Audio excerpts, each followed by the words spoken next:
பொதுவாக ஏதாவது ஒரு வேலைன்னு எடுத்துக்கிட்டோம் அப்படின்னா ஆக்குபேஷனல் ஹசார்ட் அப்படின்னு சொல்லுவாங்க.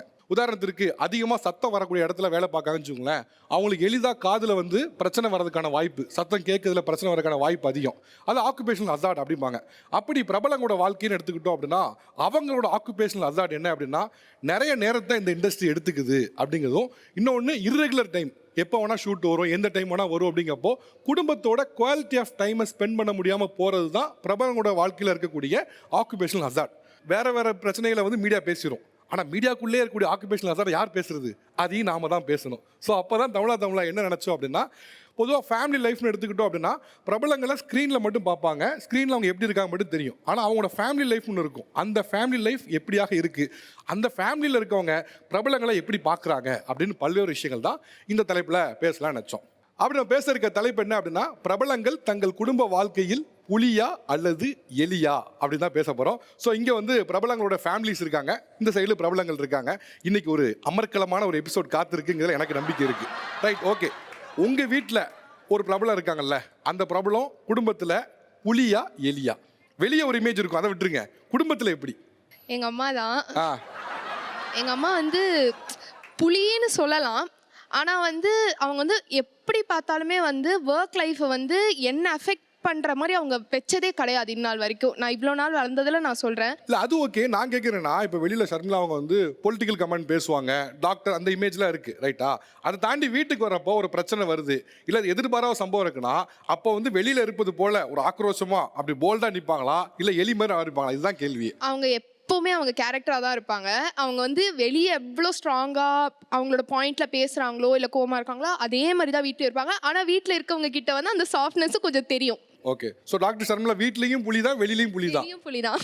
வீட்டில் ரொம்ப ஸ்ட்ரிக்ட் ஆஃபீஸர் நான் தாங்க. ஆனால் எல்லார்கிட்டையுமே அப்படி தான் இருப்பேன். இப்போ எங்கள் வீட்டில் அப்பா அம்மா கிட்ட கூட தப்புன்னு ஒரு விஷயம் இருந்ததுன்னா பட்டுன்னு அங்கேயே ஃப்ராங்காக சொல்லிவிடுவேன். பிகாஸ் அதை நம்ம மறைச்சி வச்சுக்கிட்டு அதை வந்து வழவழா குழவழான்னு பேசுகிறது வந்து என்றைக்குமே உடன்பாடு இல்லை. ஸோ அதனால் என்னை வந்து கொஞ்சம் முன்கோபம் அப்படின்னு கூட சில நேரங்களில் வந்து சொல்லுவாங்க. பட் அதெல்லாம் தாண்டி ஐ திங்க் அந்த பேலன்ஸ் வந்து கரெக்டாக மெயின்டைன் பண்ணியிருக்கேன்னு நினைக்கிறேன். Okay okay. வேற உங்கள் வீட்டில் இருக்கக்கூடிய பிரபலம் புலியா எலியா? என்கிட்ட புலியா தான் இருப்பாங்க, பசங்க கிட்ட எலியா தான் இருப்பாங்க. அத்தாடியா, உண்மையாவா? இல்லை, சில நேரத்தில் புலியா இருக்கேன், சில நேரத்தில் எலியா இருக்கேன். சார், அவங்களுக்கு ஏதாவது பர்மிஷன் வேணும் நம்மக்கிட்ட அப்படின்னா எலியா மாறிடுவாங்க. மேடம் சொன்ன மாதிரி மூஞ்சூராவே மாறிடுவாங்க. ஒரு எக்ஸாம்பிள் சொல்லுங்க. இப்போ எந்த விஷயத்துலலாம் ஃப்ரெண்ட்ஸோட வெளியில் போகிறதுக்கு, அப்புறம் வந்துட்டு லாங் ட்ரிப்லாம் பிளான் பண்ணுவாங்க, எலியா மாறிடுவாரு. ஆமாம், அப்போல்லாம் வந்துட்டு எலியா மாறிடுவாங்க. அப்புறம் பசங்க கிட்ட அப்படி தான், அவங்க ஏதாவது கேட்டாங்க அவங்கள மிரட்டுவாங்க. அவன் ஏதாவது தப்பு செஞ்சுட்டா மிரட்டுவாங்க, அடிப்பாங்க, உடனே போய் கொஞ்சிடுவாங்க. அப்போ அவனுக்கு அது என்ன மிஸ்டேக் பண்ணோன்னே தெரியாது, அதனால அப்படி செய்யாதீங்க அப்படின்னு சொன்னால் கேட்க மாட்டாங்க, அப்படியே தான் செய்வாங்க. ஓகே. மனைவி கிட்ட எலியா இருந்தால் நல்லா இருக்கும் நினைக்கிறீங்களா, புலியா இருந்தால் வாழ்க்கை நல்லா இருக்கும் நினைக்கிறீங்களா? இல்லை சார், நான் மட்டுமே கிடையாது சார், உலகத்தில் இருக்கிற எல்லா ஹஸ்பண்டுமே வந்து வீட்டில் வந்து எலி குட்டியாக தான் சார் இருக்கணும். இருந்தால் நல்லது. அப்போ தான் வந்துக்கிட்டு அந்த குடும்பம் வந்து மகாலட்சுமியாக இருக்கும் சார். மகாலட்சுமியாக இருக்கும். ஆமாம் சார், இல்லைன்னா கல்லாப்பட்டி சிமிக்குதேன். சரி, ஓகே. நான் சங்கவியோட அண்ணன். மீடியாவுக்கு முன்னாடி பார்த்தீங்கன்னா எலியா இருந்தா, இப்போ அவ புலியா தான் இருக்கா. அது வீட்லையா? ஆமா ஆமா. அது இருக்கதா எனக்கும் பிடிச்சிருக்கு. என்ன விஷயத்துல புலியா இருக்காங்க? என்ன பார்த்துக்கிறது, எங்கள் அப்பாவை பார்த்துக்கிறது, வீட்டை பார்த்துக்கிறது எல்லாமே அவள் தான். வெளியில் போய் சாப்பிட்றதுனா கூட ஆர்டர் பண்ணுறது, எங்களை கூட்டிகிட்டு போகிறது வர்றது. ஏன் இப்போ வரைக்கும் நான் இங்கே உக்காந்துருக்கிறது கூட அவளால் தான். முன்னால் எப்படி இருந்தாங்க?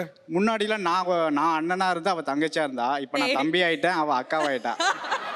இப்போ நீ தாண்டா அண்ணன், நான் தான் தங்கச்சி இருக்கேன். பட் ஆனால் நீ சொல்றதுல தெரியுமா, இப்போவும் நீ தாண்டா அண்ணன், புரியுது. அப்பவே புரிஞ்சுக்கிட்டேன் நான். அதை ஏதாவது ஒரு சம்பவம் சொல்லுங்களேன். இப்போ அதுக்கு முன்னால தங்கச்சி இப்படி இருந்தா, ஆனால் இன்னைக்கு பார்த்தா இவன் தங்கச்சியா அக்காவான்னு எனக்கே டவுட் ஆயிடுச்சு அப்படின்னு ஒரு இடத்துல ஃபீல் ஆயிருக்கும்ல, அது எந்த மொமெண்ட்? அது என்னன்னா, அவள் வீட்டை கவனிச்சிக்கிறத பொறுத்து பார்த்தீங்கன்னா, நான் வந்து கஷ்டப்படுறத விட விடைகாலையில் வருவா, ஒரு 3 மணிக்கு வருவா, ஒரு 5 மணிக்கெலாம் ஏந்திரிச்சு 2 மணி நேரம் 3 மணி நேரம் தூங்குவா, திரும்பி 5 மணிக்கு ஏந்திரிச்சு திரும்பி ஒர்க் போயிட்டு ராத்திரி 11 மணிக்கு வருவா. ஸோ அந்த மாதிரி இருக்கும் போது எனக்கு எல்லா விஷயத்துலையும் எனக்கு பிரமிப்பாக இருக்குது. ஓகே. சினிமா இண்டஸ்ட்ரிக்கு அப்புறம் நீங்கள் வந்து புலியா மாறிட்டீங்க அப்படிங்க, எப்படி இந்த மாற்றம்? Age factor. அப்போ எனக்கு டீனேஜில் இருந்தேன். அண்ட் மோரோவர் எனக்கு எங்கள் அண்ணன்னா ரொம்ப பயம். ஒரு ஸ்டேஜ்க்கு மேலே தான் இவனை பார்த்தா நான் பயந்தேன். இதுதான் உண்மையிலே புலியா எலியா மொமெண்ட். முதல்ல அது வரைக்கும் அண்ணனை பார்த்தா பயமா இருந்தது, எலி மாதிரி இருந்தேன். இப்போ நான் புலியா மாறிட்டேன், எனக்கு ஏன் பயம்? இல்லை அப்போ நான் அவனை புலியாக தான் பார்த்தேன். ஐயோ அண்ணா அண்ணான்னு பதறும் எனக்கு, அவன்கிட்ட பேசவே ஏதாவது சொல்லணும்னாலே. இப்போல்லாம் வந்து அது அப்படியே மாறிடுச்சு. ஏன்னா அவன் என்னை பார்க்குற விதமே மாறிடுச்சு. ரொம்ப ரெஸ்பெக்ட்ஃபுல்லாக அவன் என்னை பார்க்குறான், என்னை மதிக்கிறான். நான் என்ன சொல்கிறனோ அதெல்லாம் காது கொடுத்து கேட்குறான். ஆக்சுவலி எந்த எக்ஸ்போஷர் வந்து உங்களை அந்த இடத்துக்கு கொண்டு வந்து நினைக்கிறீங்க? இப்போ அது வரைக்கும் நானே பார்த்துட்டு இருந்தேன், ஒரு பயந்து தகச்சிக்கிட்டு இருந்தேன். இந்த இடத்துக்கு நான் வேற மாதிரி மாறிட்டேன். இந்த எக்ஸ்போஷர் தான் எனக்கு அது கொடுத்துருக்கு. லைக் இல்லை, மீடியா அண்ட் ஒர்க் ஒரு கிட்டத்தட்ட ஒரு 7 இயர்ஸாக தனியாகவே எல்லாமே நானே பார்த்துக்கிறேன். இது வரைக்கும் வீட்டில் போய் இது வேணும் அது பண்ணுங்க அப்படின்லாம் கேட்டதும் இல்லை. அட் த சேம் டைம் அவங்களுக்கு எதுவாக இருந்தாலும் நானே இருந்தேன். என் ப்ராப்ளம்ஸை நானே ஃபேஸ் பண்ணி அவங்க ப்ராப்ளம்ஸை என் ப்ராப்ளம் பார்க்க ஆரம்பிச்சோடனே அது ஆட்டோமேட்டிக்காக அது வந்துடுது. ஓகே, ஒரு தனியாக ஒரு பெண் வந்து வேலைக்கு போய் இண்டிபெண்டா சம்பாதிச்சு அவங்க வாழ்க்கையை அவங்களே பார்த்துக்க முடியும் இடத்துக்கு எல்லா நகரும் போது டிசிஷன்ஸும் அவங்களா எடுக்கும் போது ரைட் அது ஆட்டோமேட்டிக்கா வந்து முடிவுகள்ல இருந்து பணம்ல இருந்து எல்லாமே ஒருத்தர் தனியா சம்பாதிச்சுக்க முடியும்னு எடுக்கப்போ அந்த மதிப்பு வந்துருது ஆட்டோமேட்டிக்கா. ஆமா கண்டிப்பா. Okay super. ஓகே, உங்கள் வீட்டில் கூடிய பிரபலம் புலியா எலியா? அதாவது எங்க 2 பேருக்குள்ள சண்டை வந்ததுன்னு வைங்க சார், சண்டை வந்துச்சுன்னா அவர் எலியாயிருவார். சண்டை வர வரைக்கும் சண்டை வராம 2 பேரும் மகிழ்ச்சியா எந்த பிரச்சனையும் இல்லாம போயிட்டு இருக்கு அப்படின்னு சொன்னா அப்ப அவர் புலியா இருப்பார். ஐயா, அவமானப்படுறதுக்குன்னே நான் வந்து உட்காந்துருக்கேன். அதாவது என் பொண்ணே என்கிட்ட கேட்கும், அப்பா நம்ம பட்டிமன்றத்தில் எவ்வளவு தடவை பண்ணிருப்போம். உண்மையாகவே தான் என் பொண்ணே கேட்கும், வெளியூரில் போய் பேசுகிற, காலேஜில் போய் பேசுகிற, வெளிநாடெல்லாம் போய் பேசுகிற, வீட்டில் ஏன்ப்பா பேச மாட்டேன்? நான் தெளிவாக சொல்லுவேன், வெளியில் பேசினா அப்பாவுக்கு சோறு, வீட்டில் பேசாமல் இருந்தால் தான் சோறு. அது மட்டும் இல்லை சார், நான் சில விஷயங்கள்லாம் சமைப்பேன், அது அவருக்கு பிடிக்காது. அது எவ்வளவு கேவலமாக இருந்தாலும் நானும் மனசாட்சியே இல்லாமல் கேட்பேன், என்னங்க இன்னைக்கு சமையல் நல்லா இருக்கா அப்படின்னு ஒரு வார்த்தை கேட்பேன், என்ன சொல்கிறாருன்னு. நல்லா இருக்குமா அப்படின்னு சொல்லிட்டு பொண்ணுக்கிட்ட போய் இதை விட கேவலமாக நான் சாப்பிட்டதே இல்லைன்னு சொல்லுவேன். அடுத்த செகண்ட் வெளியில் போய் பிரியாணி சாப்பிடுவேன் சார் நான். ஏன் அவ்வளோ மோசமா இருக்கும்? அவ்வளோ மோசமாக இருக்கும். ஆனால் உண்மையாகவே நீங்க என்ன நினைக்கிறீங்க? வீட்டில் நீங்க புலி நினைக்கிறீங்க எலி நினைக்கிறீங்களா? இல்லை, நான் வந்து எலிதான் சார். என்ன உண்மையாகவே எளிதா. என்ன காரணம்னா, ஒரு மனுஷன் வந்து இப்போ பெண்கள் தான் சார் உலகத்திலே பெரிய ஸ்ட்ராங். உண்மையாகவே நான் சொல்கிறேன், ஆண்களை விட மிகப்பெரிய ஸ்ட்ராங் யாருன்னா பெண்கள் தான். பெண்கள் ரொம்ப தெளிவாக இருப்பாங்க. ஒரு சிக்கல், எங்கள் அம்மா இறந்து போயிட்டாங்க. இப்போ வந்து எனக்கு என்ன பண்ணுறதுனே தெரில. எனக்கு வந்து அடுத்த ஸ்டெப்பு என்ன வைக்கிறதுனே தெரில. நான் இப்போ என்ன பண்ண போகிறேன் அப்படின்னு ஒரு இதுக்கு வந்துட்டேன். அந்த ஒட்டுமொத்த காரியத்தையும் நான் ஒரு தனியாளாக நின்று நான் பார்த்துக்கிறேன்னு நின்று பண்ணது என் மனைவி தான். அன்றைக்கி தான் நினச்சேன், அவளுக்கு ஒன்றுமே தெரியாதுன்னு நான் நினச்சிட்டு இருந்தேன். அப்போ வந்து அவளுக்கு எல்லாம் தெரியும் அப்படிங்கிறத ப்ரூவ் பண்ணான். ஒரு சாதாரண எக்ஸாம் எழுத போகும்போது எக்ஸாம் எழுத போகிறா. அப்போ வந்து கோயம்புத்தூரில் கொண்டு போய் விட்டேன். நிறை மாத கர்ப்பிணியாக இருக்கா, 9 மாதம் எக்ஸாம் எழுதணும். நான் இருக்க முடியாத சூழல். அப்போ அவள் தெளிவாக சொன்னான், நான் பார்த்துக்குவேன், நீங்கள் கவலைப்படாதீங்க, நீங்கள் போங்க, நான் எக்ஸாம் எழுதுறேன். எக்ஸாம் எழுதி அவள் கவர்மெண்ட் ஜாப் வாங்கினான்.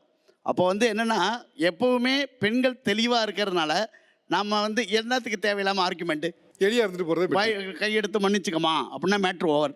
அதனால் அப்படியே ஓடிட்டு இருக்கு வாழ்க்கை. உனக்கு தெரிஞ்ச மனுஷன். ஓகே.